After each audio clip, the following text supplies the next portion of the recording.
One of the major challenges in large spinal surgery is the management of post-operative pain. The standard management with opioids has a lot of disadvantages, one of them being the post-operative nausea and the patient's mobilizations, which are troublesome with high doses of opioids. So we started thinking about other ways so we can manage the post-operative pain, and this is when we came up with the paravertebral catheter for the infiltration of the paravertebral nerves in major spinal surgery. We use the catheters in large spinal surgery, so everything about 1 or 2 levels of spondylolisthesis or fusion.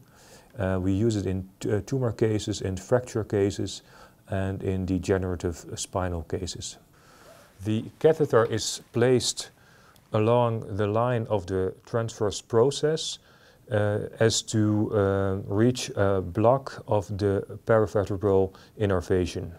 After closure of the wound, you can connect the catheter to a pump for a more continuous administration of local anesthetic, or you can administer your local anesthetic every 6 to 8 hours. Using this technique, we reached a reduction of opioid use of more than 80%, and we were able to mobilize the patient on the day of surgery.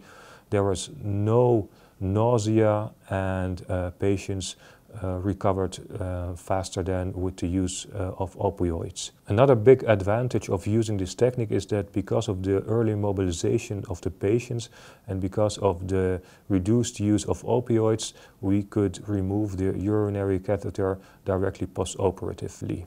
All the advantages that we just mentioned are part of the enhanced recovery after surgery, the ERAS protocol, which we're trying to implement for the spinal surgery at the moment.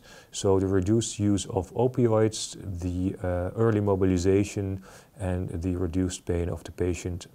We are now showing the use of the PAJUNK paravertebral catheter to achieve comfort for the patient post-operatively and the diminished use of opioids. The catheters have different lengths and they have different markings, and as you can see right now, there are holes on different sides, so you have a 3-dimensional infiltration of the surgical wound.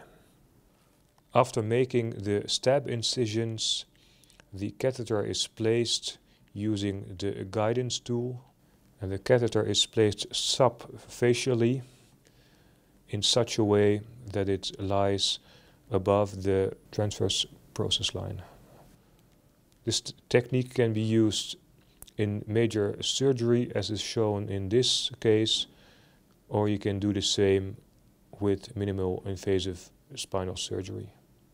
The catheter is placed on both sides as to reduce the pain on both sides in the paravertebral muscles. The guidance tool is placed first, and when you've reached a position that fits your needs, the catheter is placed inside and the guidance tool is removed. Please make sure to put the markings as shown below the skin incision. After placing the catheters, they are fixed to the skin, and after wound closure, the catheters and the introduction side of the catheters are covered with transparent bandages.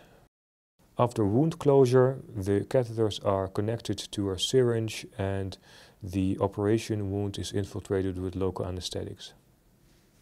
You can either connect the catheter to a pump for continuous infusion of the operated area, or you can connect the catheter to a syringe for repeated infiltration with your local anesthetic. As you can see right here, the position of the catheter lateral of the midline to reach sufficient paravertebral anesthesia.